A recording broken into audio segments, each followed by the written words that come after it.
Merry met, virtual traveller, and welcome back to Stories from Lore, a monthly podcast that explores folklore and the stories it inspires. My name is Dawn Nelson, and I am an author and professional storyteller. Today I'm looking at the folklore behind the lagomorph, in particular, the hare. The story from Lore for this episode is The Laddie Who Hearded Hares, an old Celtic tale.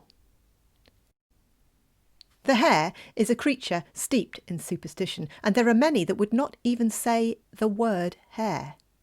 So it is thought that there are over 70 different names and phrases that refer to this animal. Throughout the Dark Ages and medieval England, the hare was considered a tricksy beast, and so was also heavily associated with witchcraft. Poor Wat sat close, hoping himself to hide. There long he had not been, but straight in his ears. The winding horns and crying dogs he hears. Then starting up with fear, he leaped and such.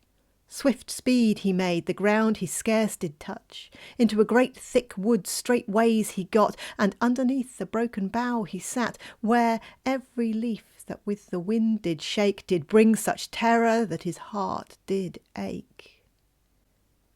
This verse is from a poem by Margaret Cavendish, a 17th century poet, and was one of the saving graces of the hunted hare, as it wasn't until the poets of the 17th century and beyond started writing poems like this about the hare that it entered into our hearts as the magical creature we know today. To understand these creatures, perhaps we should first look at their biology and nature.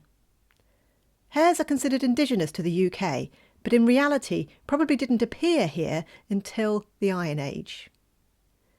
They are much larger than a rabbit. A hare has long ears and black tips, a chiselled face and beautiful amber eyes. Most of the time, if you spot a hare, it will be running from you. In fact, if it has seen you in enough time, it will hunker down in its divot in the ground, called a form, and wait it out in the hope that you will leave. There are 3 different types of hare in the British Isles. The common brown hare, found in all parts of the Isles. The mountain hare, common in Scotland. Of course, this is the iconic white hare, because in the winter its coat turns a beautiful white. And then, of course, there is the Irish hare, which is indigenous to Ireland, and is not found in the British Isles. The hare's young are called leverets, and are born with a full coat of fur and their eyes open. They are solitary animals, although they live in close proximity, and a group of hares is called a drove. There are 2 things hares are famous for. The first is the boxing in March, which is now thought to be the females rebuffing the males as opposed to just 2 males fighting. And the second is that when hares are frightened, they emit a noise which sounds like screaming. So what are the folklore of this creature? In Iron Age Britain, the hare was considered sacred, and were therefore never eaten.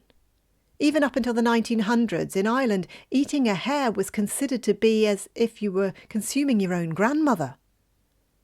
In the 1621 publication, The Anatomy of Melancholy, by Robert Burton, he states, "Hare is black meat, melancholy and hard to digest."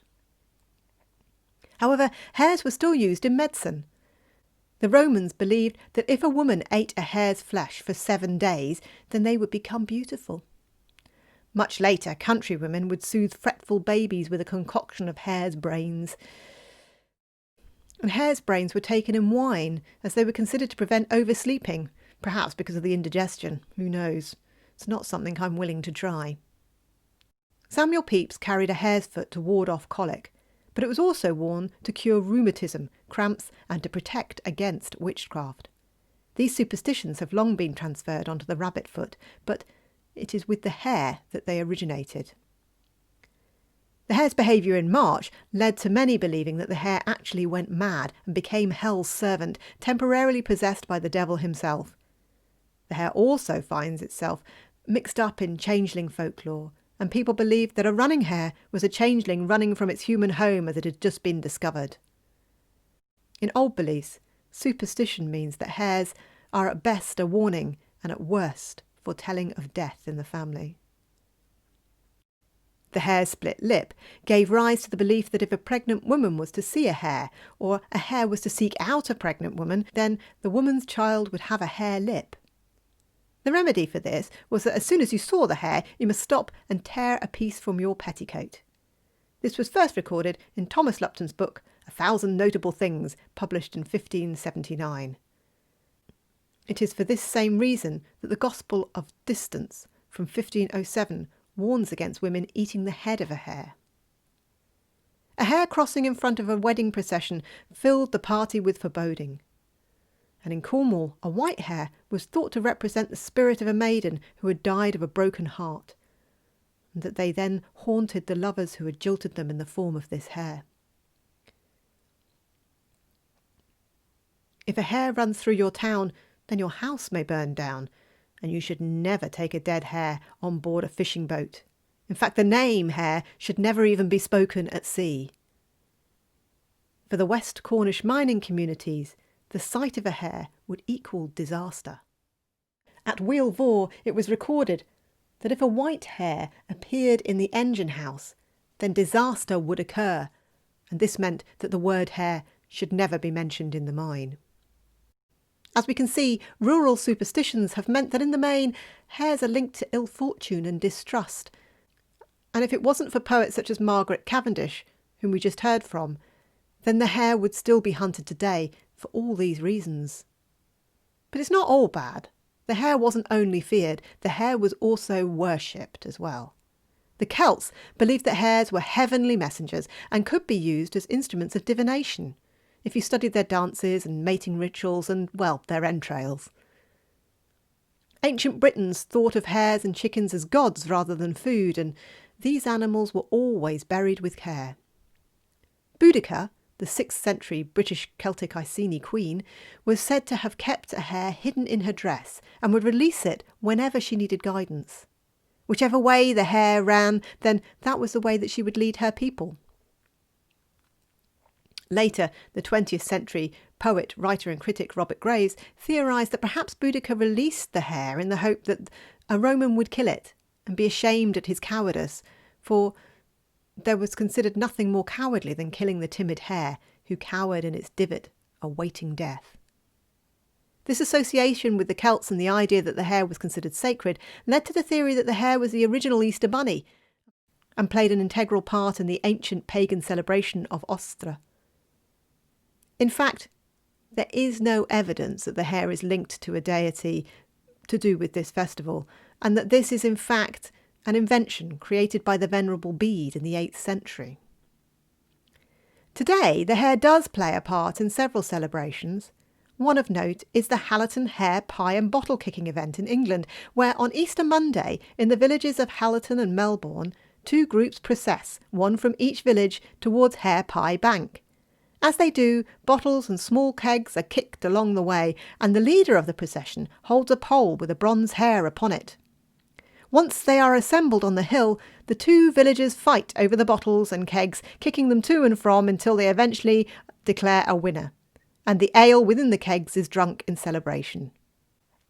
Perhaps a ritualisation of an old clan battle, this tradition is still carried out today. These old pagan rituals and links to these beliefs mean that there was further distrust in store for the hare from those who adopted the Christian religion. In the book of Leviticus, the hare is mentioned. In the King James Version, you can find it say, "And the hare, because he cheweth the cud, but divideth not the hoof, he is unclean unto you." The Christian church did eventually adopt the hare, though, and you can often find images of the hares in churches in the form of a triple tinner's hare. The tinner's hare are 3 hares running in a circle joined by their ears, which are all touching in the centre of the boss. This symbol is most commonly found in the churches of Devon and Cornwall. St Melangel is a well-known patron saint of hares and was the daughter of a 6th century Irish king. Her father wanted her to marry a prince, but she had other ideas and fled across the Irish Sea to North Wales, where she lived. She lived in hiding for 15 years, never once seeing a man. The story goes that the Prince of Powys was out hunting hares and pursued one into the brambles. As he pulled back the tangled mass of undergrowth, he saw that the hare was sat on a woman's lap, and the dogs refused to fetch it. Melangel for it was the lost Irish princess, refused to let the prince have the hare, and when he asked her what she was doing there, well, she told him her whole sorry tale. The prince, taking pity on her situation, gave her land to live on and be free, and this soon became a sanctuary for wild hares. Eventually, when Melangel died, she was buried in the church in Pennant, now Pennant Melangel, in Oswestry, and the church is St Melangel's Church. There is much more to tell of the hare, and I have just scratched the surface of the lore surrounding this elusive creature. But now I think it is time to tell a story inspired by this lore. The story I would like to tell you concerns the sacred nature of hares, and is an old tale from the oral tradition that comes from Scotland. It is called The Laddie Who Hearded Hares.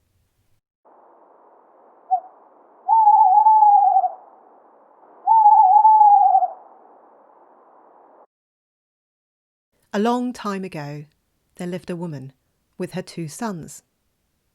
It had been a very hard winter, and the household was fast running out of food. The boys, well, they had only just reached the age where they should be going out and finding work. And so the household was not yet earning that much money. So they had neither money nor food. And so the older brother said that it ought to be his job to go out and see what he could find. The mother agreed with this, for she really did need them to pull their weight, this winter more than ever. And so she said to the older son, if you go out, see if you can find some food or some work and send back some money, then I will make you a bannock bread to take with you. Here, take this little pot, take it to the well, fill it with water, and however much water you can fill it with, that's how big a bannock bread I can make you. The son, he looked down at the little pot, cracked and full of holes, and he thought, oh, how am I gonna fill this with water and bring it back? I know, if I run really fast, I'll probably manage it, he thinks. And so he goes out to walk to the well. He's taking the pot and he's thinking about it as he goes, and he's walking along to the well, and he hears up in a tree, he hears a little bird singing. Stop it with mud and clag it with clay, that'll help carry the water away. Oh, shush, bird, I'm trying to think, says the son. Oh, stop it with mud and clag it with clay, that'll help carry the water away. Oh, what a ridiculous idea, I get mud in the water. He gets to the well, and he scoops up the water in the little pot as much as he can. And he cups his hands around it and holds it tight, and he runs all the way home with all the water sloshing out over the top of it and through the holes and running through the cracks. And eventually he arrives home, and there is about a finger of water in the bottom of the bowl. And the mother looks at it. Oh, she can't believe how little water there is in there, because it's not going to make a very big bannock bread. In fact, it makes a bread more like the size of a scone. But she does her best. And when she hands it to the son, she says, there is so little here for you to take, but please do take something else that will help you, because I don't think that bannock bread's going to get you very far. Agreed, says the son. And so he looks around and he finds a little slingshot, because this will at least help him to hunt on his way, hopefully, so he can find some food. So that's what he does. He heads out early the next morning on his journey, and he journeys across the meadows and the fields and through the forests. And he knows that he needs to traverse the mountains before he gets to the town where he thinks there is a king who may give him work. But before he's going to climb that mountain, he thinks, I'm going to eat the bannock bread. And so he sits beneath the tree and he takes out the bannock bread and he starts to eat it. And he hears that little bird singing again. And this time the little bird's saying, can you give me some of your bannock bread? I am so hungry. Just a crumb. And then I can give you one of my tail feathers and make a magical flute from it. It'll play the most amazing music. What do I want with music? Says the son. I'm hungry. I need this bannock bread for myself. So he does. He eats the whole bannock bread for himself. And then he carries on his journey, up over the mountain and along to the town. And he strolls right up to the palace and he knocks on the door. And the guard there, he looks at him and he says, well, what do you want? work. I need work, and I will do any work you ask me to. I'll sweep the ash, I'll clean up the pots, I'll go and collect the wood for the fires if you'd like. There must be a lot for this palace. Come in, says the guard. The king may have a job for you. And the young boy, he is taken before the king. And the king looks at him and he says, looks him up and down and he goes, "Can ye herd hares, laddie?" Well, the boy thinks about it. He thinks, well, I didn't do a bad job with the cows. It wasn't really my fault I lost one. And the pigs, well, they're just stubborn, aren't they? And the sheep, well, I wasn't so bad. Yeah, I'm sure I can manage hares. He says, I can do hares. Yep, I can herd hares. Good, says the king. So he is given his instructions that in the morning he is going to come down to the kitchen and somebody will take him up to the field where the hares are, and he is to herd the hares. Now the king gives him a bargain. He says to him, if you can herd all of the hares and bring them all back, every single one of them, you can marry my daughter. However, if you lose just one single hare, you will be put to death. Well, the son's not too sure about this, but there doesn't seem to be any other work forthcoming. So he thinks, well, it can't be that hard, can it? So, yeah, I'll give it a go. So he goes up to where he has been shown where he can sleep, and he has a good night's rest. His stomach's rumbling a bit as he hasn't really had much to eat, and he goes down to the kitchen as instructed in the morning, and he thinks he's going to get a good hearty breakfast, but no, apparently the king has eaten all the food, and all that is left for him is a little cup of water. And he is given this cup of water and sent on his way, and he is taken up to the field where the hares are, and he is shown them, and he is told that there are 24 hares. And he looks at them all jumping about in the field, happy as can be, hopping this way and that. He starts to think, how am I going to herd these hares? And as he sat there, pondering this question, he sees that they're all fairly well fenced in, so he doesn't think they're really going to go anywhere at the moment. And as he starts to look, he sees one with a hobbly leg that can't really run as fast as the others, and his stomach begins to rumble, and he thinks of that slingshot that he's got in his pocket. He thinks the king won't miss one, surely. And so he picks up the slingshot, and he raises it, and he lets it go and fires it at the hare. Another enormous hare jumps in the way and takes the shot for the little hobbly-legged hare. He's never seen something like this happen in animals before, but he's not going to complain. That hare's much bigger than the hobbly-legged hare. That'll do him well. And he sets to making a fire and eating the hare. As the sun starts to set and spread the colours back out into the land before the inky black of the night takes hold, he knows he has to bring these hares home. He tries running at them, but that doesn't really work. Tries whistling to them, that doesn't really work either. Until it is pitch black and he can't even see the hares. He just thinks, oh well, they'll be all right. They've been all right all day. They'll be all right all night. And so he heads back to the palace and he finds his bed again and he goes to sleep. And in the morning, he goes to find the king to say that he has done his task and would like his reward now. And the king looks at him and he says, Laddie, how many hares were there? Well, 24. No, says the king. There are 23.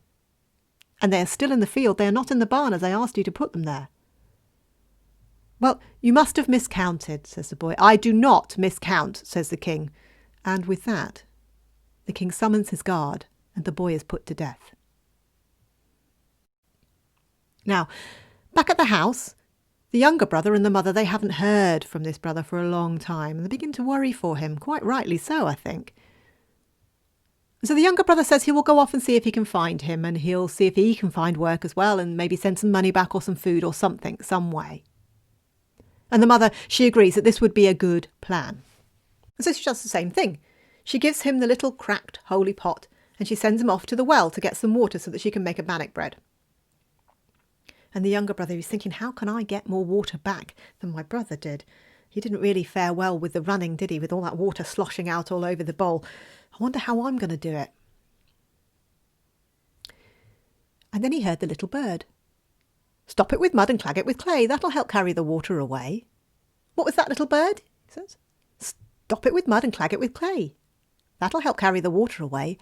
What a brilliant idea, says the boy. And so he goes across to the well and he stuffs up all the holes and the cracks with all the mud, and he leaves it in the sun until it is hard and like clay.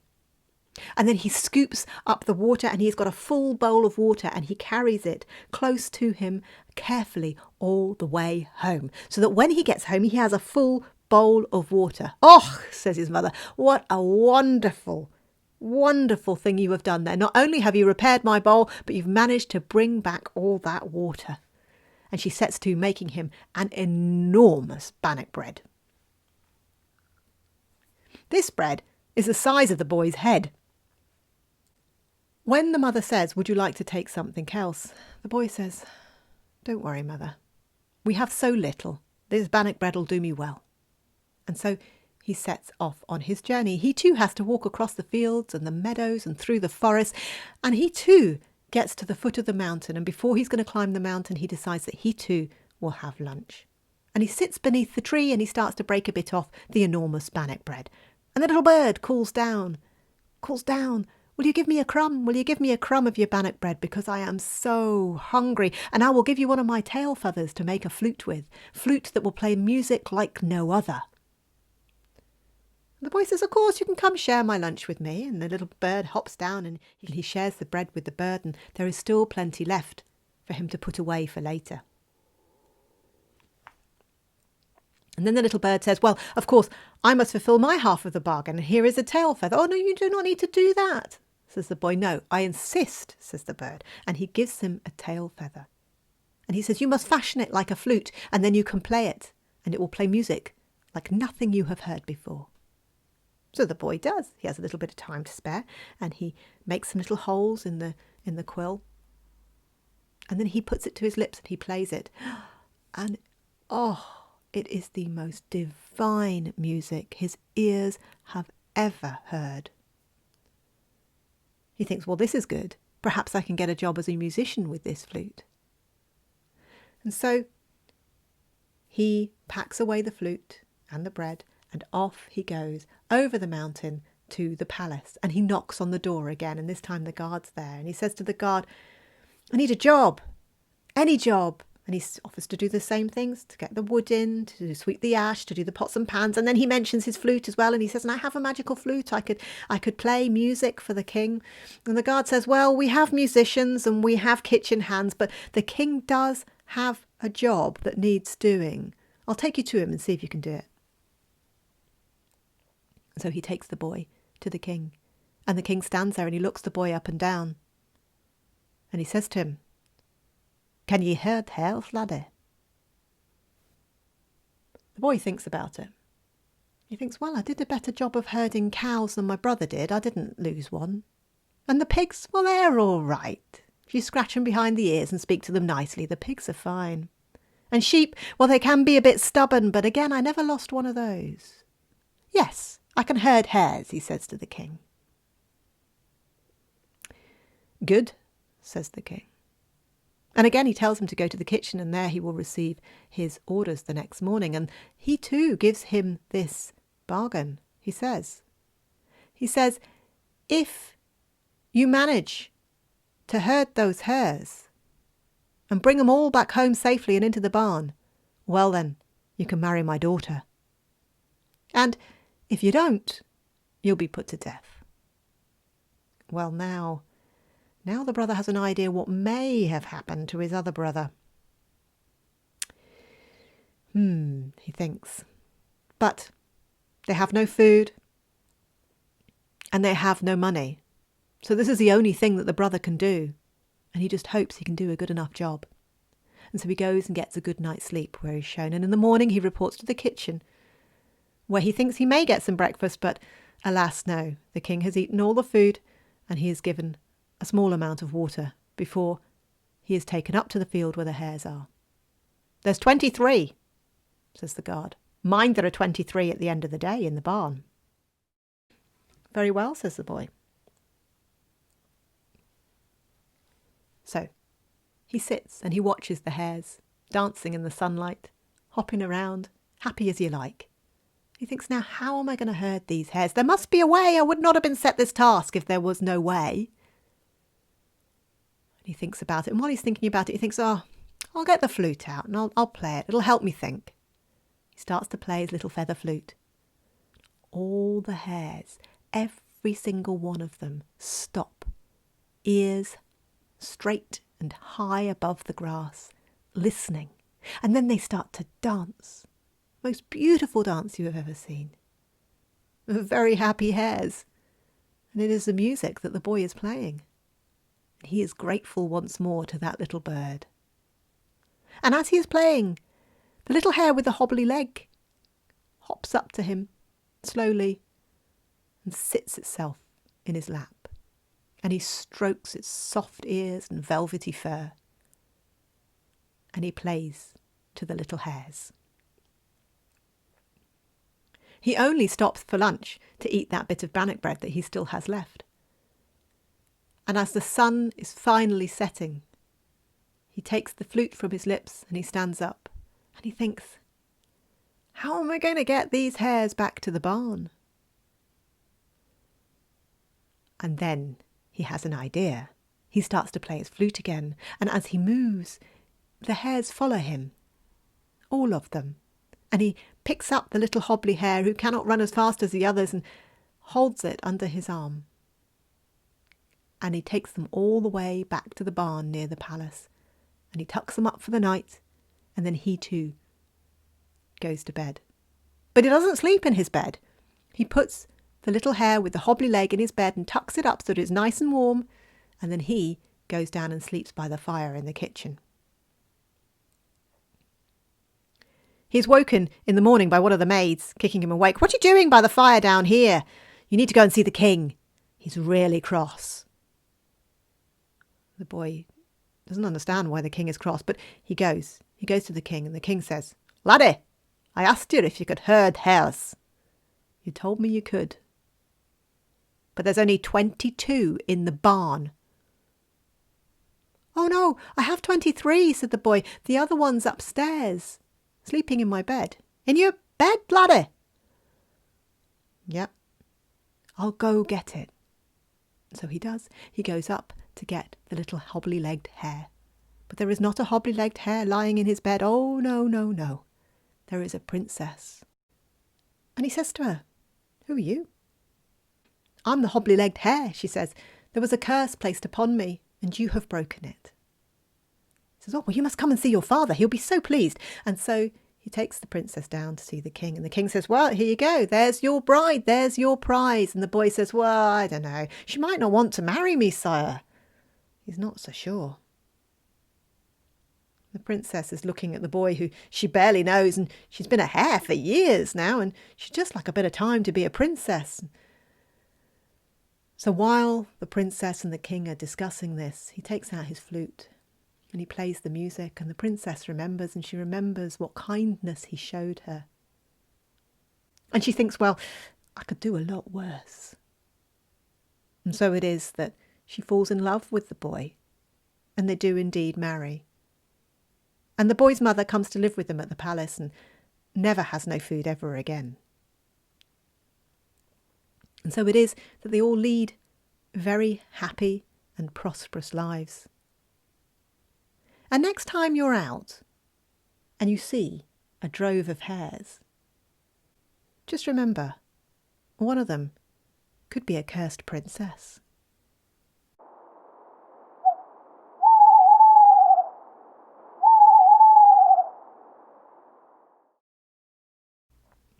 I hope you've enjoyed my stories and folklore of hares.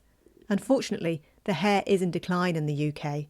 And in 2019, Dr. Diana Bell of the University of East Anglia was notified of 600 deaths of hare within 6 months.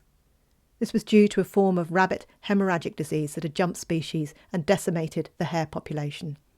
In the last 100 years, brown hares have declined by 80% and the mountain hares by 90%. DEFRA are monitoring these numbers, and if you wish to help the humble hare, then you could consider donating to your local wildlife charity, who will no doubt be doing their best to help these creatures. I hope you've enjoyed this episode, and you can find an extended version of this episode featuring a look at the hare's association with witches and the story from lore, The Witch of Fife, on my Patreon, Rewild Yourself Through Story, as well as digital zines and audio stories at www.patreon.com/ddstoryteller. Thank you to all my patrons for continuing to help my stories reach new ears. And as always, please consider leaving me a review, as reviews help these stories to journey out into the world and reach new audiences. You may notice that Season 1's shows are being released weekly, and that's because these shows were originally aired as live stream shows earlier this year, and I've now converted them to audio for the purposes of the podcast. Season 2 will be launched in the new year, and the episodes will then be released monthly. For more stories woven with folklore in the old ways, you can also find me on Facebook as DD Storyteller and on Instagram as @DD_storyteller. I also have a Facebook group called Stories from Lore, and there we share folklore and music and books and chat a little about the podcast. Thank you for listening, and I'll see you again soon for more Stories from Lore. Toodle pip!